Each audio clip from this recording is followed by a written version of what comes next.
Hey les bambing, j'espère que vous allez bien, en tout cas moi ça va nickel. On se retrouve aujourd'hui pour une nouvelle vidéo sur l'Europa League Conférence, les demi-finales retour qui vont se dérouler le 8 mai avec deux matchs au programme, le Betis de Séville qui se déplace à la Fiorentina et Chelsea contre Djurgården, les Suédois. Voilà, n'hésitez pas à venir nous rejoindre sur le site et puis les réseaux sociaux, tout est à l'écran et en description.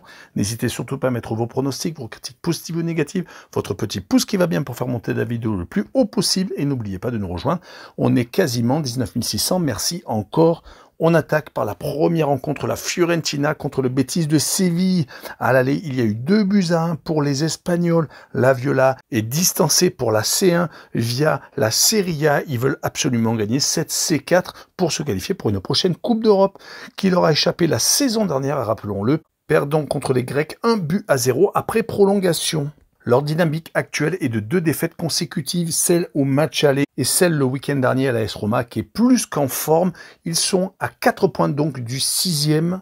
On rappellera que de mi-mars à fin avril, ils sont totalement restés invaincus, remontant à la 8e place de Serie A et donc en demi-finale de cette C4. Ils vont jouer contre le Betis de Séville qui est très en forme en ce moment et c'est surtout au bon moment, c'est le cas de le dire, une défaite seulement sur les 15 derniers matchs, toutes compétitions confondues. Ils sont actuellement 6e à un petit point du 5e Villarreal.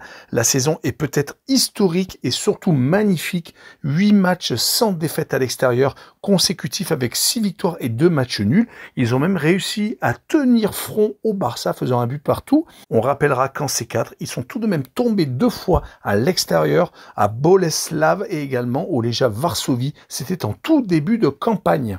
Sur ce match-là, je verrai la Fiorentina s'imposer quand même 2-1 et peut-être aller en prolongation avec la combinaison double chance 1N et moins de 3,5 buts sur le match et une cote à 1,80.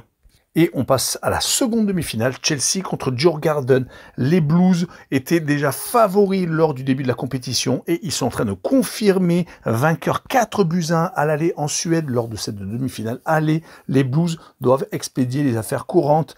Ils vont peut-être pas faire tourner, mais franchement contre les Suédois, cela devrait quand même jouer. Ils restent actuellement sur 4 victoires consécutives, dont celle contre Liverpool qui est champion, donc en titre le week-end dernier, gagnant 3-1 en plus. Ils sont actuellement 5e et sont qualifiés directement pour la C1.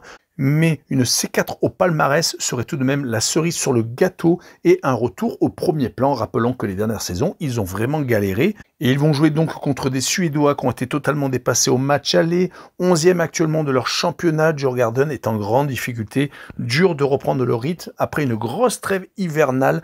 Ils ont perdu 3 fois sur les 5 derniers déplacements. Cela s'annonce quand même très compliqué avec ce déplacement en Angleterre. Sur ce match-là, je verrai Chelsea s'imposer 3-0 et je verrai le plus de 2,5 buts pour les Anglais avec une cote à 1,65. Voilà, on a fini avec cette courte vidéo. N'hésitez pas à venir nous rejoindre. Ciao les bambins!